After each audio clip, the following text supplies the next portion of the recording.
Corporate సెక్టార్లో ఉద్యోగాలు వచ్చేలా ప్రభుత్వ యూనివర్సిటీల్లో సిలబస్ను చేర్చాల్సిన అవసరం ఉందన్నారు మంత్రులు. అర్హులందరికీ ఇందిరమ్మ ఇండ్లు అందించడమే ప్రభుత్వ లక్ష్యమన్నారు మంత్రులు. అసంపూర్తిగా ఉన్న డబుల్ ఇండ్లను వెంటనే పూర్తి చేయాలన్నారు. రాష్ట్రానికి ఆగస్టు నెల ఎరువులను పంపాలని కేంద్రానికి లేఖ రాశారు మంత్రులు.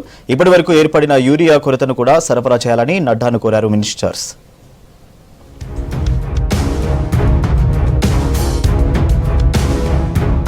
ఆ రోజుల్లో ఉన్న ఉద్యోగాలు ఈ రోజుల్లో ఉన్న ఉద్యోగ అవకాశాలకు సంబంధం లేదన్నారు డిప్యూటీ సీఎం బట్టి విక్రమార్క. అయినా కానీ ప్రభుత్వ విద్యాసంస్థల్లో చదువుకునే అనేక మంది విద్యార్థులకు ఉద్యోగాలు కల్పించడమే ప్రభుత్వ లక్ష్యమన్నారు. ప్రస్తుతం కార్పొరేట్ సెక్టార్ ఉద్యోగాలకు పనికి వచ్చే సిలబస్ ను ప్రభుత్వ వర్సిటీల్లోనూ ఏర్పాటు చేయాల్సిన అవసరం ఉందన్నారు. ఉస్మానియా యూనివర్సిటీ ఆర్ట్స్ కాలేజీ వార్షికోత్సవంలో పాల్గొన్నారు deputy CM.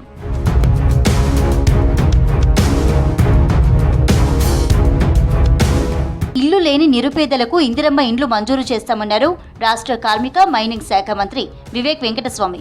CM Revanth Reddy ఆధ్వర్యంలో ప్రజలకు సంక్షేమ పథకాలు అందుతాయన్నారు. హైదరాబాద్ జూబ్లీహిల్స్ నియోజకవర్గంలోని Rahmat Nagar division booth committee సమావేశంలో పాల్గొన్నారు మంత్రి వివేక్. అర్హులందరికీ రేషన్ కార్డులు ఇస్తామన్నారు. గల్లీలలో నాలా సీసీ రోడ్ల నిర్మాణానికి 12 కోట్లు మంజూరు చేస్తామన్నారు మంత్రి. ఒక ట్రాన్స్పరెంట్ వేళ నిజంగా ఎవరైతే బీద ప్రజలు ఉన్నారో వారికి ఏదైతే అవసరమో వాళ్ళకే మేము డబుల్ బెడ్రూమ్ ఇల్లు అలాట్ చేయడం జరిగింది. కేసీఆర్ ఆ రోజులలో ఎలక్షన్ ముందు ఇచ్చి ఓట్లు వేసుకుందామని చెప్పి ఇవన్నీ కూడా అట్లనే పెట్టిండు. దానికి అన్ని రిపేర్స్ కూడా అవసరము. దానికి ఒక ఎస్టిమేట్ అయిపోయి మనం అన్ని రిపేర్లు చేసి త్వరలోనే ఈ డబుల్ బెడ్రూమ్ ఇల్లు ఎవరైతే నిజంగా అర్హత ఉన్నదో వాళ్ళందరికీ కూడా ఇల్లులు ఇప్పించే కార్యక్రమం తీసుకుంటాం. ఇండ్ల స్థలాలు లేని పేదలకు డబుల్ బెడ్రూమ్ ఇండ్లు కేటాయించాలన్నారు మంత్రి పొంగులేటి శ్రీనివాసరెడ్డి. అసంపూర్తిగా ఉన్న డబుల్ బెడ్రూమ్లను వెంటనే పూర్తి చేయాలన్నారు. వచ్చే నెల 15లోగా ఈ ప్రక్రియ కంప్లీట్ చేయాలని జిల్లా కలెక్టర్లను ఆదేశించారు మంత్రి. అసంపూర్తిగా ఉన్న ఇండ్లను పూర్తి చేసుకునేందుకు ప్రభుత్వమే 5 లక్షల రూపాయలు అందిస్తుందన్నారు. ఇప్పుడు చేసుకున్న దరఖాస్తులను కూడా పరిశీలించాలని జిల్లా కలెక్టర్లకు సూచించారు. ఇందిరమ్మ ఇండ్లకు సంబంధించి ఫిర్యాదులు, సందేహాలు, సమస్యల పరిష్కారానికి హైదరాబాద్ హౌసింగ్ కార్యాలయంలో త్వరలో ఒక టోల్ ఫ్రీ నెంబర్ ఏర్పాటు చేస్తామని తెలిపారు మంత్రి పొంగులేటి.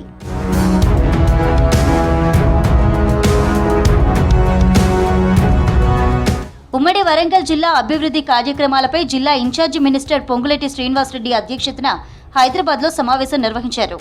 మామునూరు ఎయిర్పోర్టు పునరుద్ధరణపై చర్చించారు. ఇప్పటికే ప్రభుత్వం భూసేకరణకు 205 కోట్ల రూపాయల నిధులు విడుదల చేసింది. మామునూరు విమానాశ్రయం నిర్మాణానికి జరుగుతున్న భూసేకరణపై ఎమ్మెల్యే నాగరాజు, కలెక్టర్ సత్యశారద మంత్రి పొంగులేటికి వివరించారు. అంతర్జాతీయ క్రికెట్ స్టేడియం, స్పోర్ట్స్ స్కూల్ ఏర్పాటు అంశాలపైన చర్చించారు.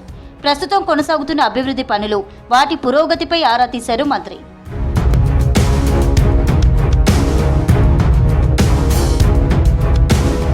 42% బీసీ రిజర్వేషన్లు అమలు చేసి ఆ తర్వాతే స్థానిక సంస్థల ఎన్నికలకు వెళ్తామని స్పష్టం చేశారు మంత్రి పొన్నం ప్రభాకర్.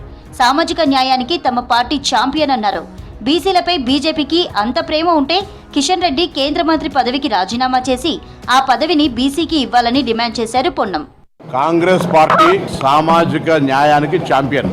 కాంగ్రెస్ పార్టీ చారిత్రాత్మక నిర్ణయాలన్నీ దళితులకు, బలహీన వర్గాలకు, మైనార్టీలకు ఏదైనా అవకాశం ఇస్తే కాంగ్రెస్ పార్టీ మాత్రమే ఇచ్చింది.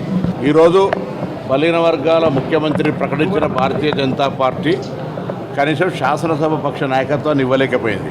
కరుడు గట్టిన బలహీన వర్గాల వ్యతిరేకి రామచంద్రరావు గారిని తీసుకొచ్చి ప్రెసిడెంట్ పెట్టారు. ఎరువుల సరఫరాపై కేంద్ర మంత్రి జేపీ నడ్డాకు లేఖ రాశారు మంత్రి తుమ్మల నాగేశ్వరరావు. ఆగస్టు నెల కేటాయింపులను త్వరగా సరఫరా చేయాలని లేఖలో కోరారు. ఇప్పటి వరకు ఏర్పడిన 2,23,000 మెట్రిక్ టన్నుల యూరియా కొరతను కూడా ఆగస్టు నెల కేటాయింపుతో కలిపి సరఫరా చేయాలని నడ్డాను కోరారు మంత్రి తుమ్మల.